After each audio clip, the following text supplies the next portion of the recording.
अस्सलाम वालेकुम everyone, welcome to our page web 3.0। इस वीडियो के टॉपिक्स हैं support, resistance, trend line, Fibonacci retracement. ये ट्रेडिंग के लिए बहुत ही बेसिक टॉपिक्स हैं।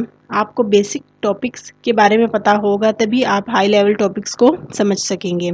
और बगैर सपोर्ट एंड रेजिस्टेंस को स्टडी किए आप कोई भी ट्रेड नहीं ले सकते, ना ही फ्यूचर में और ना ही सपोर्ट ट्रेडिंग में।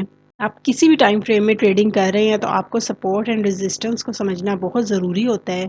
आप सपोर्ट एंड रेजिस्टेंस को देखे बगैर ट्रेड कर ही नहीं सकते। सपोर्ट एंड रेजिस्टेंस की डिटेल में स्टडी करने के लिए हम चार्ट पर चलते हैं।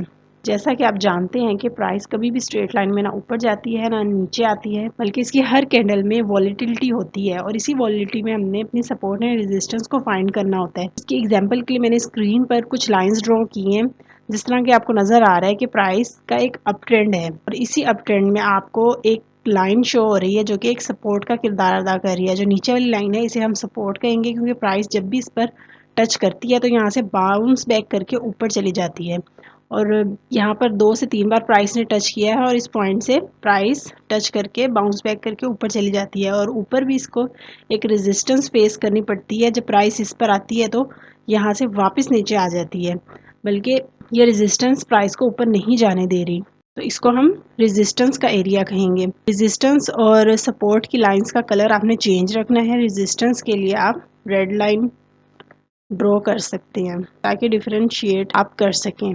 टीसी का 4 आवर का चार्ट है, इस पर हम सपोर्ट एंड रेजिस्टेंस को डिटेल में स्टडी करते हैं।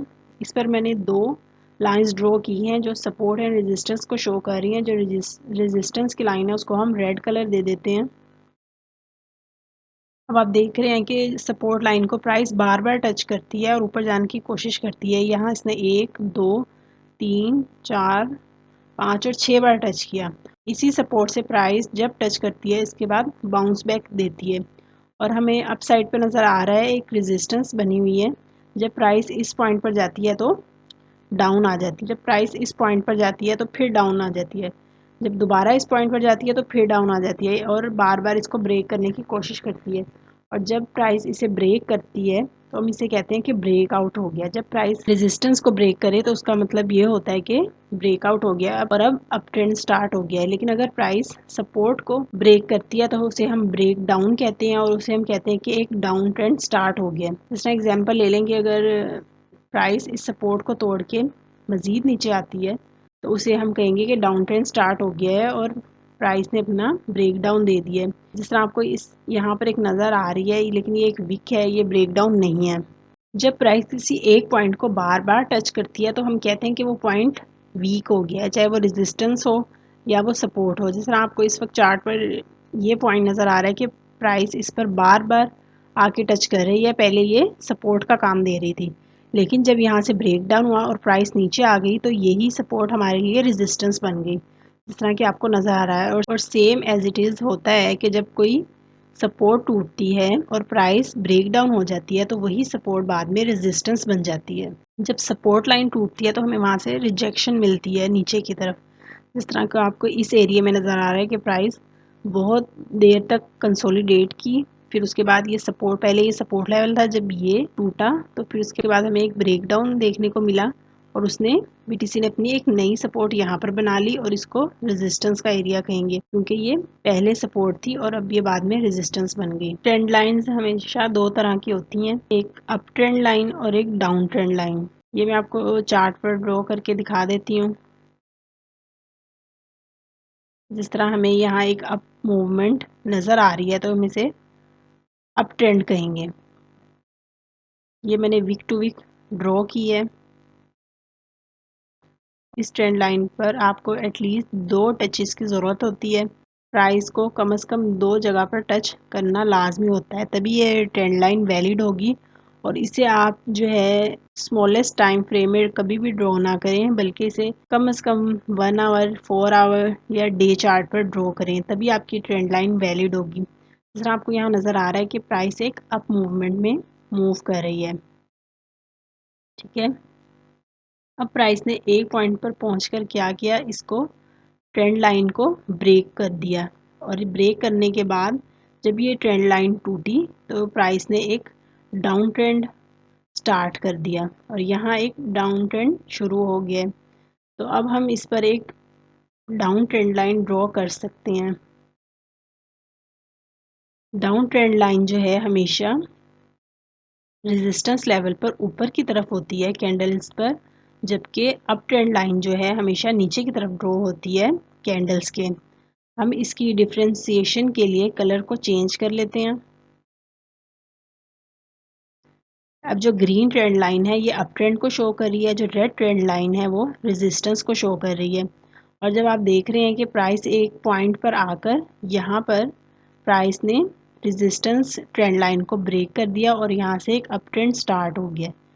इसके बाद हम फिबोनाची रिट्रेसमेंट को डिस्कस कर लेते हैं। फिबोनाची रिट्रेसमेंट एक ऐसा टूल है जो कि सपोर्ट एंड रेजिस्टेंस को डिफाइन करता है और आप उसकी मदद से सपोर्ट एंड रेजिस्टेंस पर क्लियरली ट्रेड ले सकते हैं। फिबोनाची रिट्रेसमेंट टूल को आप लेफ़्ट साइड पर इस टूल बार से सिलेक्ट कर लेते हैं। जैसे मैंने फेवरेट किया हुआ है तो मुझे सामने शो हो रहा है और इसका नाम फिब रिट्रेसमेंट है। जैसा कि आपको स्क्रीन पे नज़र आ रहा है, आपने इसे सबसे पहले क्लिक कर लेना है। फिब रिट्रेसमेंट टूल को ड्रॉ करने के लिए मैंने 1 डे का चार्ट ओपन किया है।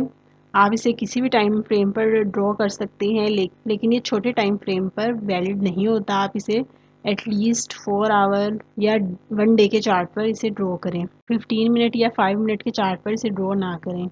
यहाँ से हम फिब रिट्रेसमेंट को सिलेक्ट करते हैं और जो आपको चार्ट में जो लोएस्ट पॉइंट नज़र आ रहा है उस पर आपने रखने के बाद इसका जो हाईएस्ट पॉइंट है वहाँ तक इसको ड्रॉ करना है।